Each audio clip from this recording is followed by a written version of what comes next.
여러 해 전에 그 터키 이스탄불에 들렸을 때 일입니다. 이스탄불은 워낙에 오래된 도시이고 또 인구가 많은 도시이고 그리고 구석구석 정리가 되지 않은 채 유지되는 도시이기 때문에 거기에 새로 현대식 건물이 서게 되면 굉장히 주목을 끌게 됩니다. 가는 길목에 하이웨이 큰 길 옆에 새로 멋지게 지어진 현대식 건물이 눈에 띄었습니다. 낮에는 그게 안 보였는데 밤에 지나가면서 보니까 그때가 막 네온 사인을 새로 나온 LED로 교체하면서 아주 밝고 화려하게 건물에 장식하는 그 LED 조명이 보급될 때였습니다. 이 건물에 높은 건물에 꼭대기부터 밑에까지 몇 줄을 LED 불이 켜 있고 거기서 아주 빨강, 노랑, 파랑 다양한 색상으로 위에서부터 마치 처마에 낙숫물이 흐르는 것처럼 이렇게 흘러내려오는 모습으로 건물을 뺑 돌아가면서 불이 켜져 있었습니다. 같이 있는 분들은 참 그게 멋있다고 이렇게 얘기를 하셨지만 사실 저는 저렇게 건물을 멋지게 번듯하게 잘 지어놓고 저렇게 울긋불긋 알록달록하게 장식을 꼭 해야 되나 하는 생각이 좀 들었어요. 왜냐하면 색깔들이 너무 강렬했고 그리고 이 불이 움직이는 것 자체가 썩 건물의 모습에 어울리게 보이질 않았습니다. 그래서 이게 미국 같은 데서는 이렇게 안 할 텐데 라는 생각이 들었는데 몇 년 지나서 여기 벨트웨이를 타고 쭉 지나가다가 타이슨스 코너 옆에 있는 건물을 보니까 그거 똑같은 게 붙어 있더라고요. 똑같이 불이 이렇게 내려오는. 그래서 이게 미국에도 이런 거 멋있다고 하는 사람들이 있긴 있나 보다 라는 생각이 들었습니다. 제가 그렇게 생각한 이유가 있습니다. 전 세계 곳곳을 다녀보게 되면 그 각 나라가 가지고 있는 경제적인 수준이나 특별히 그 경제적인 수준이 뒷받침해서 이루어지는 문화의 수준에 따라서 그 사회에서 두드러지게 보이는 색깔이 달라집니다. 아주 가난한 나라는 문화고 즐거움이고 뭐 이런 거 없어요. 그래서 그냥 모든 게 흑색입니다. 모든 게 그냥 흑백이고 회색입니다. 다시 말해서 색깔 같은 거 신경 쓸 여유가 없습니다. 다 콘크리트 색이고 다 회색입니다. 그러다가 이제 조금씩 여유가 생기기 시작하면 색깔을 찾습니다. 근데 색깔을 찾을 때 처음에는 무조건 단색입니다. 빨간색 페인트로 다 칠해버립니다. 그러다가 그걸 반뚝 잘라가지고 오른쪽 반은 파란색으로 칠합니다. 주로 초기에는 원색이 다 지배합니다. 그리고 그게 깨끗하고 밝고 기분 좋고 멋있다고 하면서 즐기게 됩니다. 그러다가 경제 수준이 더 높아지고 문화에 대한 즐거움의 수준이 점점 높아지게 되면 즐기는 색상에서 원색이 많이 빠지게 됩니다. 그 원색이 많이 빠지면서 그 대신에 간색, 사이색들이 많이 들어가게 됩니다. 그래서 그 다음부터는 원색이 부담스럽게 느껴집니다. 그러다가 문화적으로 아주 성숙하게 되면 색깔 자체를 튀어나오는 색깔 자체를 썩 그렇게 즐겁게 생각하지 않습니다. 눈에 띄지 않고 늘 편안하고 이런 색깔을 더 추구하게 됩니다. 그래서 있는 나무의 원색 그대로 뭐 이런 거죠. 아이들이 아주 어렸을 적에 그림을 그리고 또 선을 긋고 할 때 6가지 크레용이면 충분합니다. 그런데 애들이 6개월이 지나고 1년이 지나서 조금씩 성숙하게 되면 그러면 12색 크레용을 사용하게 됩니다. 엄마가 6색깔 크레용을 쓰던 아이에게 12색을 사다 주는 날, 그게 행복한 날입니다. 어느 날 엄마가 24색 크레용을 사다 주면 그거 정말 행복한 날입니다.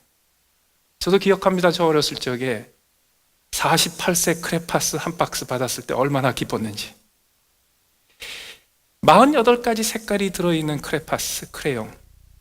거기는요, 파란색, 청색 하나만 있지 않습니다. 청색이 대여섯 가지가 있습니다. 처음에는 하늘색, 그러면은 파란색 하나만 칠하면 됐습니다. 하늘은 파라니까. 그런데 성숙하면서, 그리고 그 색깔을 즐기고 아름다움을 즐기는 것이 조금씩 조금씩 성숙해가면서 하늘이 한 가지 색깔이 아니라는 것을 알게 돼요.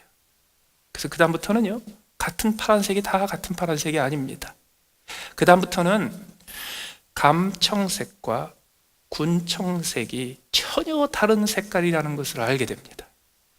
감청색을 칠해야 될 곳에 군청색을 칠하면 절대로 안 된다는 사실을 알게 됩니다. 어린애들은 몰라요. 그거. 신앙에서도 마찬가지입니다. 신앙의 초기에는 모든 것이 원색입니다. 신앙의 초기에는 그 원색들의 숫자가 몇 개 안 됩니다. 그래서 아주 명쾌합니다. 빨간색 아니면 파란색입니다. 빨간색과 파란색을 섞어서 비슷하게 보라색 톤이 나온 이런 거는 용납이 안 됩니다. 그런 색깔은 없어요. 빨간 거 아니면 파란 거예요. 그러나 신앙생활에 성숙이 깊어지면 깊어질수록 신앙생활에서도 모든 것이 원색으로도 이루어지는 것이 아니라 간색, 사이색들이 수도 없이 많다는 것을 이해하고 깨닫는 것, 그게 신앙생활의 성숙의 모습입니다. 원색만 가지고 놀 때는요, 판단이 빨라요. 쉬워요. 그러나 간색을 가지고 놀게 되면 그럼 그 다음부터는요, 판단을 유보해요. 결정을 유보해요. 그리고 그 간색과 간색 사이에 또 다른 간색이 있다는 사실을 점점 알게 돼요. 그럼 오히려 성숙한 신앙생활이 더 풍성해집니다. 그러다가 그 성숙이 완숙에 이르게 되면 무슨 색깔이냐도 별로 중요하지 않습니다. 오히려 색깔이 들어있는 것 자체가 부담이 됩니다. 그 무슨 색깔인지 드러나지 않은, 그러나 무게 있고 그리고 늘 편안하고 늘 안락하게 만들어주는 그런 색깔을 추구하게 됩니다. 그 신앙생활의 완숙의 특징이라고 할 수 있죠. 디모데 후서, 바울 사도가 디모데 전서에 비해서 훨씬 더 그의 인생의, 그의 신앙생활의, 그의 섬김의 과정에서 완숙했을 때 썼던 개인적으로 그 마음을 털어놓았던 서신입니다. 특별히 오늘 본문에 보면 바울 사도가 그의 완숙한 신앙의 모습, 완숙한 섬기는 자의 모습, 완숙한 사역자의 모습을 간략하게 보여주고 있습니다. 오늘 본문에서 드러난 완숙한 성도의 모습은 어떤 것입니까? 먼저 13절을 보십시오. 너는 그리스도 예수 안에 있는 믿음과 사랑으로서 내게 들은 바 바른 말을 본받아 지키고.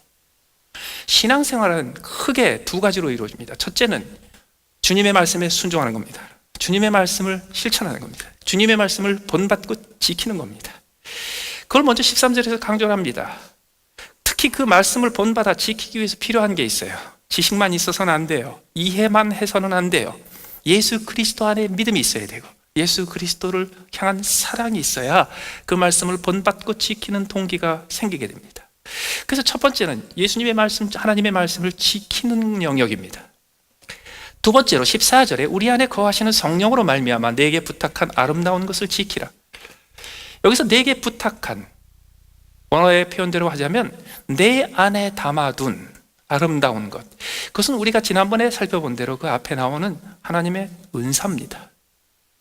그래서 신앙생활의 두 번째 영역은 하나님의 말씀을 본받아 지키기 위해서 하나님이 내게 주신 그 말씀대로 실천할 수 있도록 내가 사용할 수 있는 하나님이 내게 주신 재능과 은사를 얼마만큼 잘 발휘하느냐에 달려 있습니다.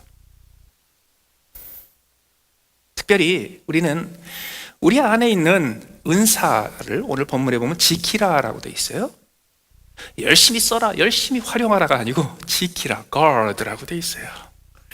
왜 이 지키라는 표현이 생겼을까요?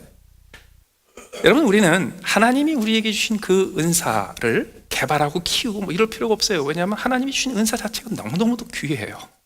그런데 우리가 하나님이 주신 은사를 발휘해서 하나님의 말씀을 본받아 지키는 일을 이루지 못하는 이유는 그 은사에 집중하지 않아서 그렇습니다. 그 은사에 집중하는 대신에 내게 주시지 않은 다른 은사를 자꾸 얻고 활용해 보려고 집중하면 그러면 못하는 거예요. 그래서 지키라라는 말이 하나님이 내게 주신 귀한 것들을 거기에 그걸 중심으로 하고 다른 데 신경 쓰지 말고 다른 데 가서 헤매지 말고 그것에 집중해서 그걸 지키라는 겁니다. 아인슈타인과 같은 천재들을 연구하는 심리학자들과 과학자들, 뇌과학자들이 많이 있습니다. 인류 역사상에서 천재로 알려진 대표적인 천재들을 연구하다 보면 공통점이 하나 있어요. 그들은 자기들이 하는 영역에는 인간의 수준을 뛰어넘는, 인류의 수준을 뛰어넘는 놀라운 지적 성숙을 이루고 지적인 업적을 이루었지만 때로는 종종 거의 대부분 어떤 다른 영역에서는요 애들도 하는 것을 못해요. 예를 들어서 아인슈타인 같은 경우는요 지난 인류의 역사 속에서 아인슈타인 같이 아무도 보지 못했던 우주의 원리를 단 홀로 그렇게 들여다볼 수 있었던 인물이 없습니다. 그런데 아인슈타인은 자기 집 주소를 기억한 적이 없습니다. 집 주소를 외우지를 못해요. 이런 일이 너무 흔합니다. 그래서 그게 굉장히 중요한 연구 과제가 됩니다.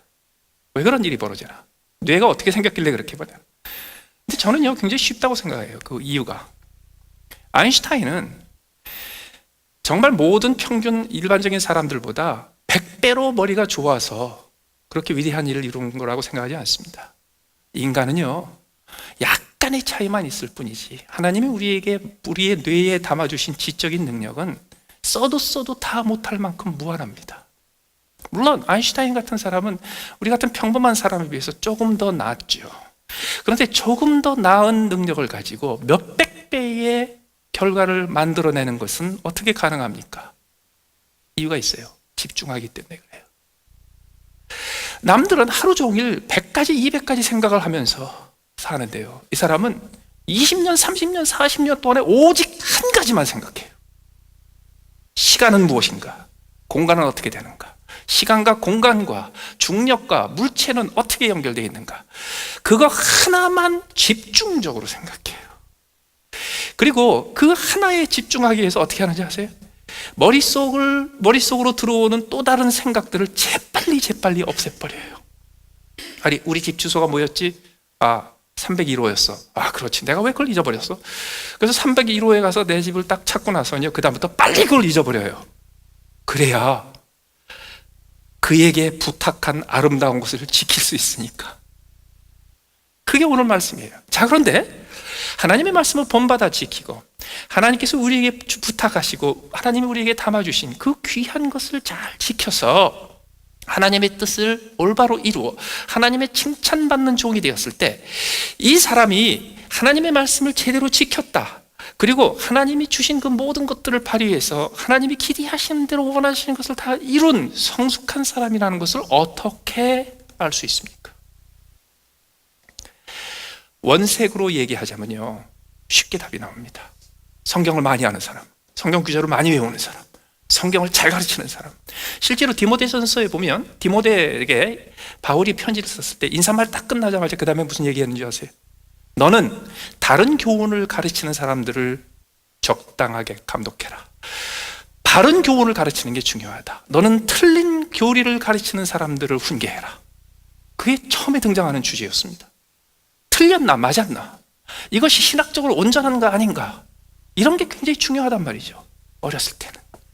그런데 성숙한 후에, 완숙한 다음에는 내가 지금 사역을 제대로 하고 있다, 내가 신앙생활을 제대로 하고 있다, 내가 하나님의 말씀을 제대로 내가 순종하고 있고, 그리고 하나님께서 내게 부탁하신 것들을 나는 제대로 성취하고 있다는 것을 보여줄 수 있는 증거가 뭡니까? 이게 또 달라져요. 확 달라져요.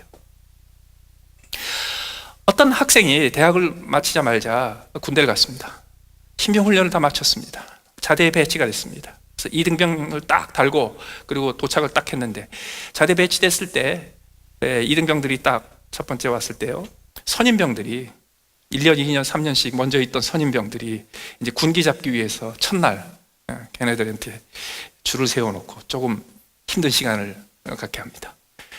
근데 그때 그 선임병 중에 한 사람이 지금 막 온 신임 2등병한테 이렇게 묻습니다.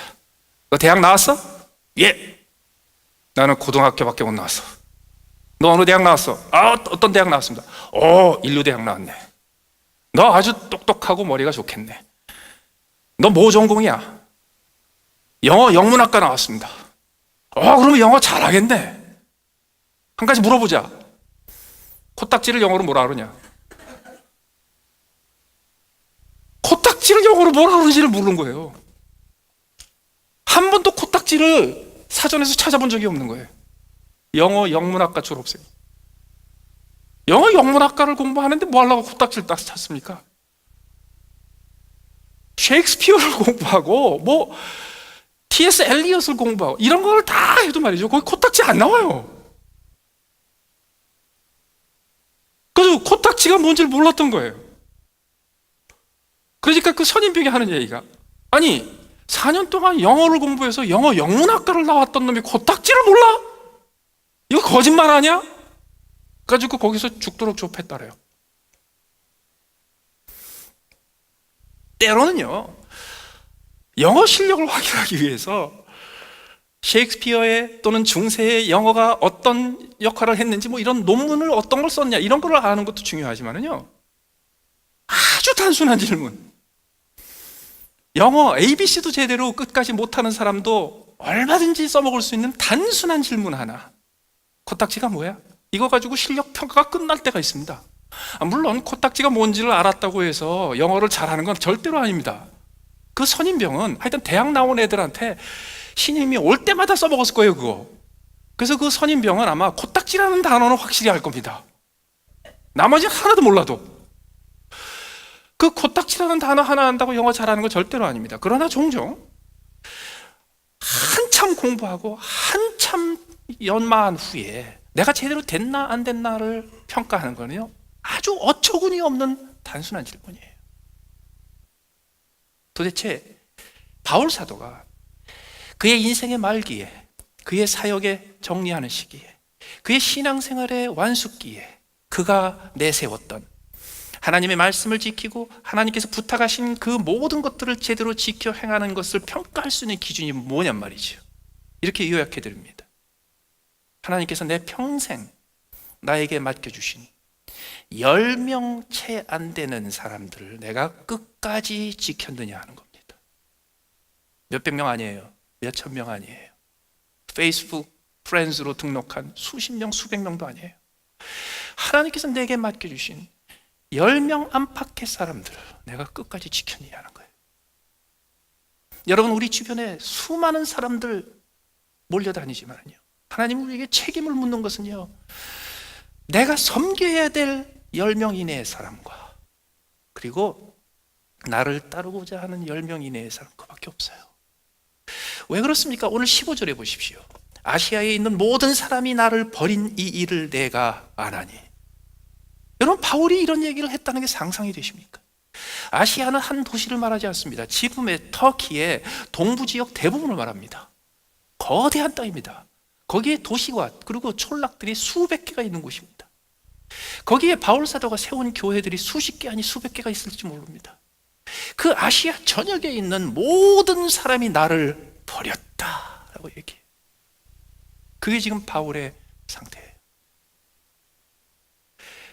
그 버렸을 때 그 중에 대표적으로 두 사람을 바울이 이름을 댑니다. 그 중에는 부겔로와 허모게네도 있느니라. 부겔로가 누군지 허모게네가 누군지 성경에서 다시는 등장하지 않고 역사 속에서도 그 기록은 남아있지 않습니다. 그래서 이 두 사람이 어떤 사람인지, 어떤 짓을 했길래 여기서 이름까지 언급이 됐는지, 이분들이 도대체 무엇을 했기 때문에 바울을 그렇게 잔혹하게 버렸다고 지목이 됐는지 아무도 모릅니다. 그러나 그 다음에 16절에 원하건대 주께서 오네시보로의 집에 긍휼을 베푸시옵소서, 그가 나를 자주 격려해주고. 부겔로와 허모게네가 바울을 버린 대표적인 사람이라면 바울을 버리지 않은 대표적인 사람이 오네시보로예요. 그렇다면 오네시보로가 무엇을 했는지를 살펴보면 부겔로와 허모게네가 무엇을 안 했는지를 알 수 있습니다. 그걸 통해서 바울 사도를 사람들이 버렸다라는 것은 무슨 뜻인지 알 수 있습니다. 그렇다면 16절을 보십시오. 원하건대 주께서 오네시보로의 집에 긍휼을 베푸시옵소서, 그가 나를 자주 격려해 주고. 오네시보로가 바울에게 해줬던 거는요, 격려해 주는 일입니다. 이 격려해 준다라는 이 단어는 고린도전서 16장에 등장할 때 시원하게 해주고라고 등장합니다. 영어 성경에서는 refresh라고 번역합니다. 다시 말해서 기분 좋게 해주는 겁니다. 그의 마음을 편안하게 해주는 겁니다. 그의 마음을 풀어주는 겁니다. 종종 이 격려해 준다, 시원하게 해준다는 것은 재정적인 후원을 의미하기도 합니다. 실제로 고린도전서 16장에 등장했던 그 시원하게 해준다라는 것은 바울 사도에게 재정적인 필요를 채워준 것을 의미합니다. 이 오네시보로가 했던 일이 뭔가요? 그가 했던 일은 뭐냐면 바울 사도의 마음을 시원하게 해주고 그 마음을 위로해 주는 건데, 그 마음을 위로해 줄 때 오네시보로가 그 바울 사도를 향하여 가지고 있는 애틋한 마음, 따뜻한 마음, 그를 사랑하고 아끼는 마음만 가지고 한 게 아니에요. 그는 행동으로 했고 물질로 했고 그의 가진 것으로 했고 그의 삶으로 했어요. 그렇기 때문에 모든 사람이 나를 버렸다는 이 뜻이 뭘까요?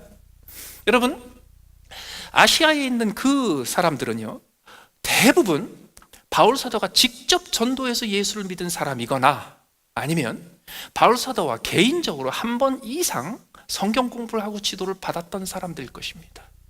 바울 사도를 개인적으로 가까이 알았던 사람들일 겁니다. 그러면 그들이 이 바울 사도를 버렸다는 게 뭐예요? 그들이 고소하고 고발해서 바울 사도를 감옥에 넣었나요? 그런 거 아니에요. 바울 사도가 수도 없이 감옥에 갇히고 수도 없이 형벌을 받고 수도 없이 죄수 취급당했을 때 처음에는요 괜찮았어요. 맞아, 저게 다 고난받는 거야, 다 저게 주의 종이 거치는 희생이지. 그런데 하도 그게 반복이 되니까 말이죠, 그 다음부터 바울 사도를 어떻게 생각해요? 진짜 뭐가 문제가 있나 보다, 어떻게 생각해요?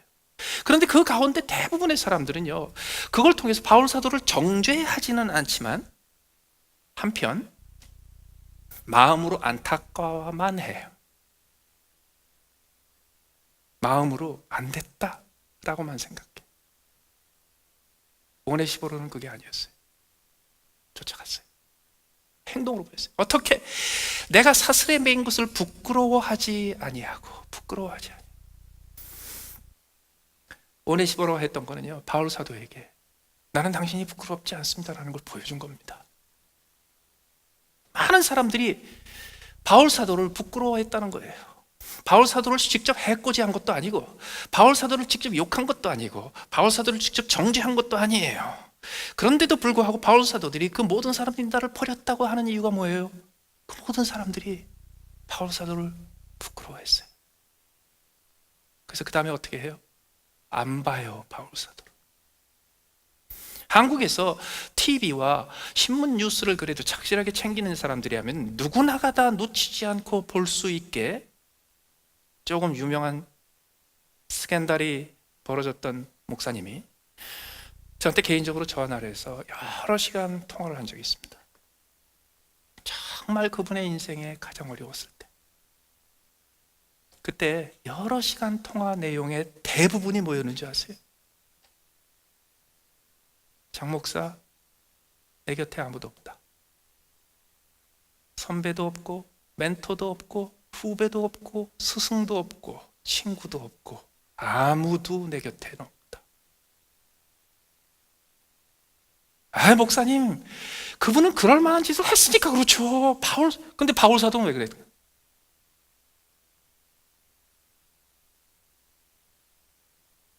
여기서요, 그 사람이 옳고 그르다의 판단에 따라서 바뀌는 게 아니에요. 그가 바울 사도를 부끄러워하지 아니했던 근거는 뭡니까? 17절 보세요. 로마에 있을 때 나를 부지런히 찾아와 만났습니다.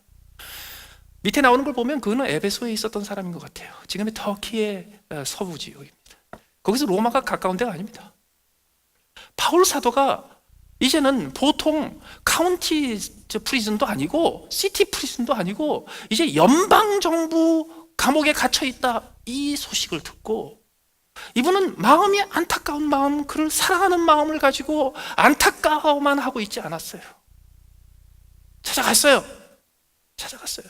그리고 어떻게 했습니까? 그를 부지런히 찾았어요. 여기 부지런히 찾았다는 걸 보면요, 그만큼 각별한 사이가 있었던, 그런 관계가 있었던 오네시보로가 바울을 부지런히 찾지 않으면 찾지 못했던 걸 보면은요, 이때 바울 사도는 완전히 어디에 숨어 있었던 것 같아요. 왜요? 온 세상이 자기를 버렸다고 느꼈거든요. 아무도 자기를 찾지 않는다고 느꼈거든요. 그래서 그들을 만나고 싶지도 않고 보고 싶지도 않았어요.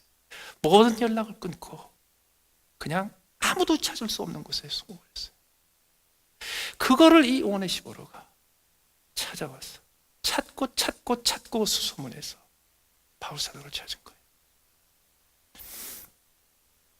여러분, 오네시보로 같이 섬기는 충성하는 사람들이 많을 일이 뭔지 아세요? 안타까운 마음만 가지고 있는 거 아니에요. 찾아야 돼요.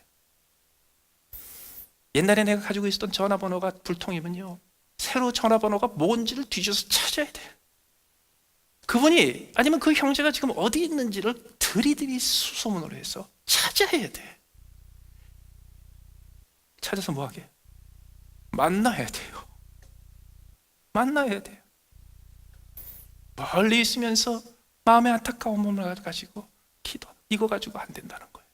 찾아가는 거예요.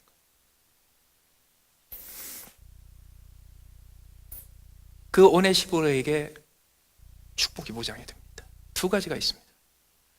16절에 보면 원하건대 주께서 오네시보로의 집에 긍휼을 베푸시옵소서. 이렇게 충성한 사람은 그 축복을 혼자 누리지 않습니다. 그 축복은 자손들에게 이어집니다. 그 축복은 자손들에게 이어집니다. 그 자손들은 자기들이 왜 그런 축복을 받는지 알지 못하면서 그 오네시보로로부터 하나님께서 넘치게 흘러보내시는 축복을 받아요. 더 나아가서 18절에 원하건대 주께서 그로 하여금 그날의 주의 긍휼을 입게 하여 주옵소서. 그날이 어떤 날인가요? 오네시보로가 예수 그리스도의 보좌 앞에 섰을 때, 그 예수 그리스도의 보좌 앞에 서서 그의 인생을 다 마무리하고 주님 제가 여기 왔습니다 했을 때, 그때 주의 긍휼을 입게 하여 주옵소서. 그때 남보다 더 큰 칭찬을 받게 해주시고, 그때 남보다 더 큰 은혜를 입게 하시고, 그때 남보다 더 큰 보상을 받게 해주시고, 그때 하나님께서 이 모든 것을 갚아주시되 주님께서 특별히 그에게 남다른 긍휼을 베푸시옵소서. 왜 이게 중요한지 아세요? 예수님도요, 모든 사람이 나를 버렸다 할 때가 있었어요. 모든 사람이 그를 부끄러워할 때가 있었어요.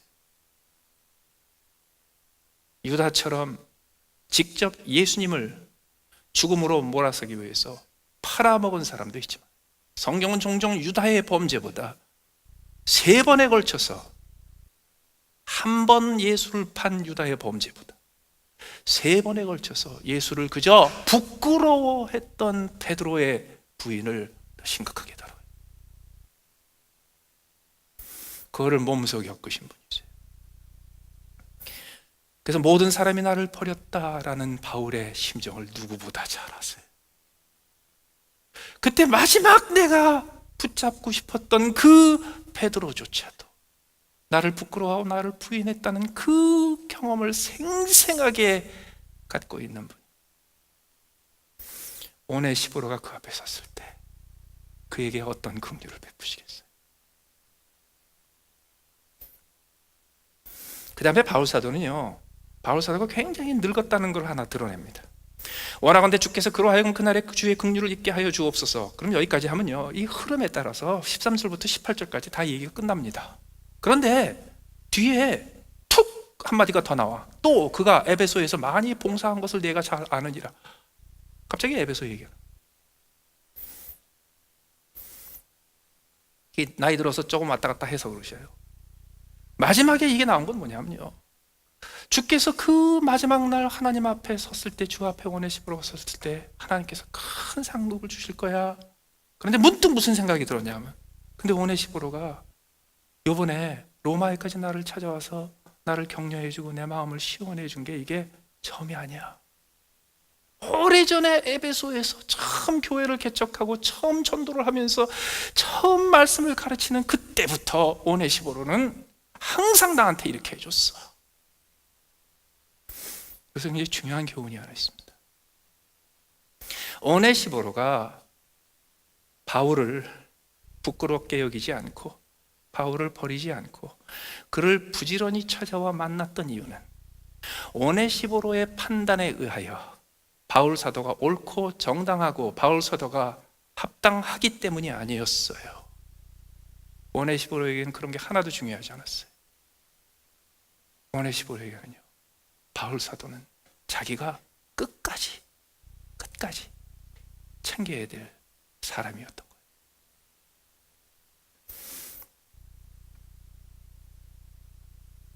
요새 한국에서 이렇게 해외로 들리는 소식 중에 이게 늘 시원한, 여기 격려가 될 만한 소식이 별로 없는 게 사실입니다. 그건 뭐 한국만이 아니고 미국이나 영국이나 다 그래요, 요새. 그런데 얼마 전에 한국에서 들려온 소식 중에서 아주 짤막한 소식이지만 아주 시원한 소식 하나를 들은 적이 있습니다. 한국의 전력공사가 캡코입니다. 여기 메릴랜드의 전력회사가 펩코입니다. 포토맥으로 시작해서 펩코인데 한국은 코리아로 시작해서 캡코입니다. 한국의 한국전력공사 캡코의 사장인 조현익이라는 사장님이 계십니다. 이분이 2013년 3년 전에 사장으로 취임을 했습니다. 그런데 이 한국의 캡코, 한국전력공사는 지난 9년, 10년 동안 거의 매년 1조 원, 1 빌리언 달러의 적자를 보던 회사입니다. 그거를 다 세금으로 떼어 보존하던 회사입니다. 한국 사회에 엄청난 짐이 됐던 회사입니다. 이거를 해결하기 위해서 새로 사장을 임명할 때 노조가 워낙에 세가지고요, 사장 임명 취임도 못하면서 몇 달을 보낼 정도 있습니다. 얼마나 문제가 많은데. 그런데 이분이 사장으로 취임한 지 3년 만에 전 세계에 있는, 여러분 전력회사가 작은 회사는 없어요. 다 큰 회사지. 전 세계에 있는 수천 개의 전력회사 중에 한국전력공사가 530몇 등 하다가요, 금년에 97등으로 올라갔어요. 그분이 사장을 한 지 2년 만에 1년에 1조 원씩 적자 보던 회사가 1년에 1조 원에 가까운 흑자를 보는 회사로 바뀌어버렸어요. 직원이 2만 명입니다. 자회사가 수십 개고, 그리고 거기에 공급하는 용역과 납품하는 회사들이 수백 개입니다. 거기에 섞여 딸려있는 식구들이 수십만 명입니다. 이 한 분이 그런 엄청난 결과를 만들었어요. 궁금했어요. 그분을 심층 인터뷰한 것들을 다 뒤져봤습니다. 이유가 있더라고요. 그분이 능력 있고 뛰어나고 지혜롭고 머리가 좋고 뭐 그런 게 아니에요. 그분은요, 경영자로서 완숙한 분이었기 때문에 그래요. 그분의 집안은 아주 특별한 집안이었습니다. 그분의 증조 할아버지가 고종 황제의 비서실장이었습니다. 해공 신익희 씨가 그 집안입니다. 조상 대대로 이조 판서에 경주 한성 시장에 다 그런 집안이에요. 그래서 그 집안에서 남자들은요, 태어나서 어렸을 때부터 다 관직에 진출해서 장관이 되고, 그게 아주 그 집안의 전통이었는데, 문제는 뭐냐면 이 아이가 어렸을 때 공부를 못했어요. 그래서 중학교를 2번을 떨어졌어요. 중학교 입시를 2번을 떨어졌어요. 그래서 집안 어른들이 포기했답니다. 그래서 걔를 불러서 그랬대. 너는 우리 집안의 전통대로 관직에 나가서 크게 나라를 위해서 일하는 건 아예 꿈도 꾸지 말고 앞으로 너 평생 장사해서 돈이나 벌고 살아라. 그렇게 해버렸대요. 그것 때문에 이 어린아이가 열을 받아가지고 이를 악물고 공부를 했어요. 고등학교를 졸업하고 서울대학교 물리대 차석으로 입학을 했어요. 고난을 거쳐서 그렇게 된 거죠.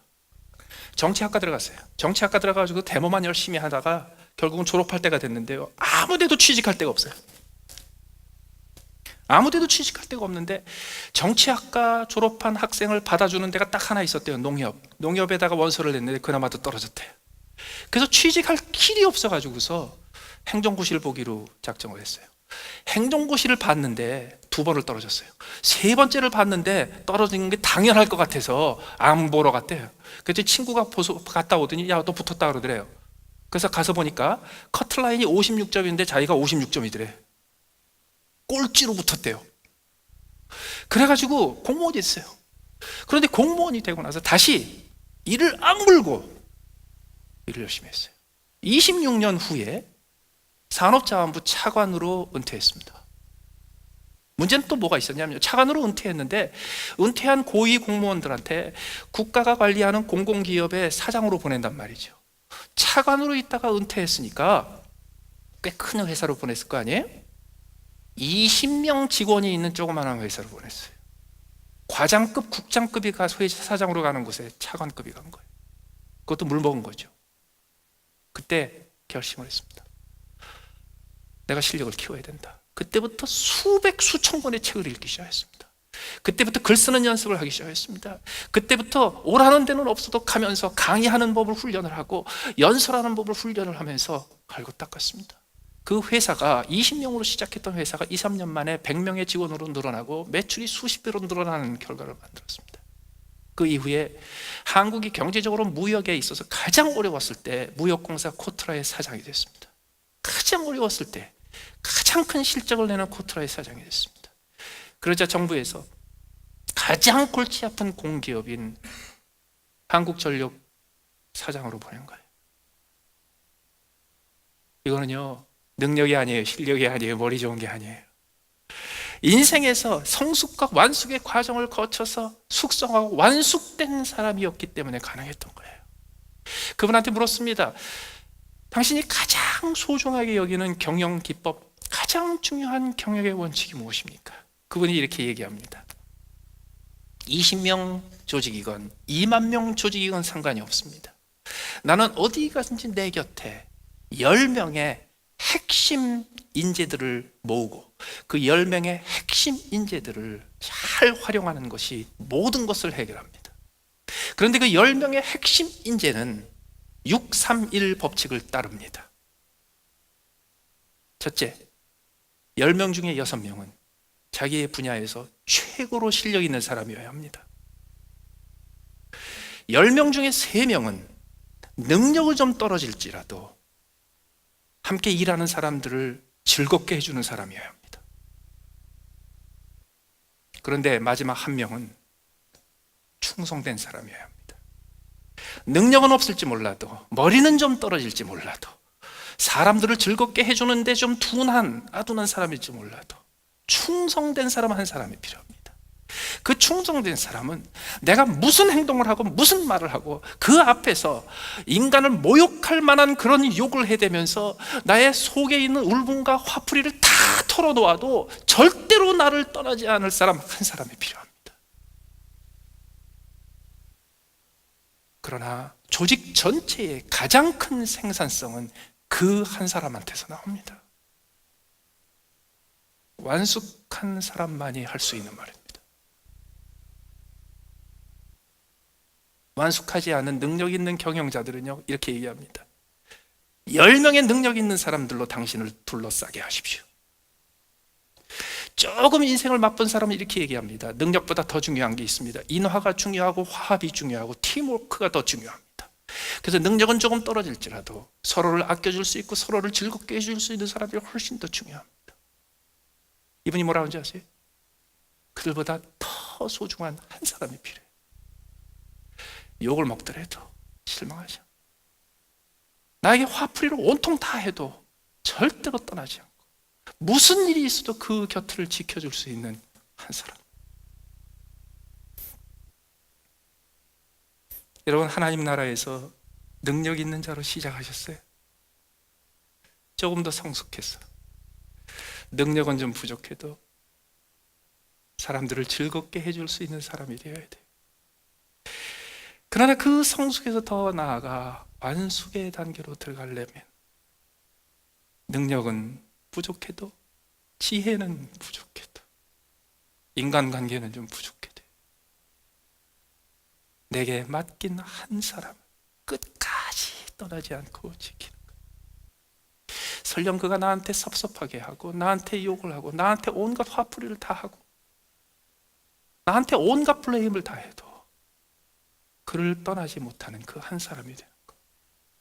그 한 사람 때문에 하나님 나라에서 가장 큰 생산성이 생겨요. 그렇습니다.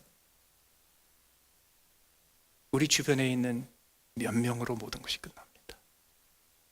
내가 평생 떠나지 않고 내가 지켜야 될 10명 안팎의 사람이 있나요? 나를 그렇게 섬겨주고 나를 그렇게 챙겨주고 나를 그렇게 도와주고 내 곁을 지켜주는 10명이 있나요? 여러분, 하나님 나라에서도요, 능력 찾지 말아야 돼요. 왜요? 하나님은 우리가 가진 것, 이룬 것, 성취한 것, 우리의 이룬 행한 의로운 일로 우리를 구원하시지 않으셨어요. 우리가 얼마나 인하와 인격과 성품이 뛰어나길래 하나님이 우리를 선택하셨냐고요? 우리는 그런 거 못해요. 그 하나님이 우리에게 요구하시는 건 딱 하나예요. 무슨 일이 생겨도, 내가 이해하지 못하는 일이 생겨도 떠나지 않는 것. 어떨 때는요, 솔직히 하나님도 이해가 안 될 때가 있어요. 주님도 이해가 안 될 때가 있어요. 하나님도 나한테 섭섭할 때가 있어요. 주님도 나한테 섭섭할 때가 있어요. 충성된 종이 뭔데? 그거하고 아무런 상관없이 붙어 있는 거예요. 이제 능력 있는 사람이었으면 이제는 모든 사람을 즐겁게 해줄 수 있는 사람, 모든 사람을 즐겁게 해줄 수 있는 것을 터득했으면요, 이제 무슨 일이 있어도 떠나지 아니할 충성된 사람으로 우리의 신앙생활과 섬김의 삶을 마무리할 수 있는 저와 여러분들 되시기를 예수님의 이름으로 축원합니다. 같이 한번 기도하시겠습니다.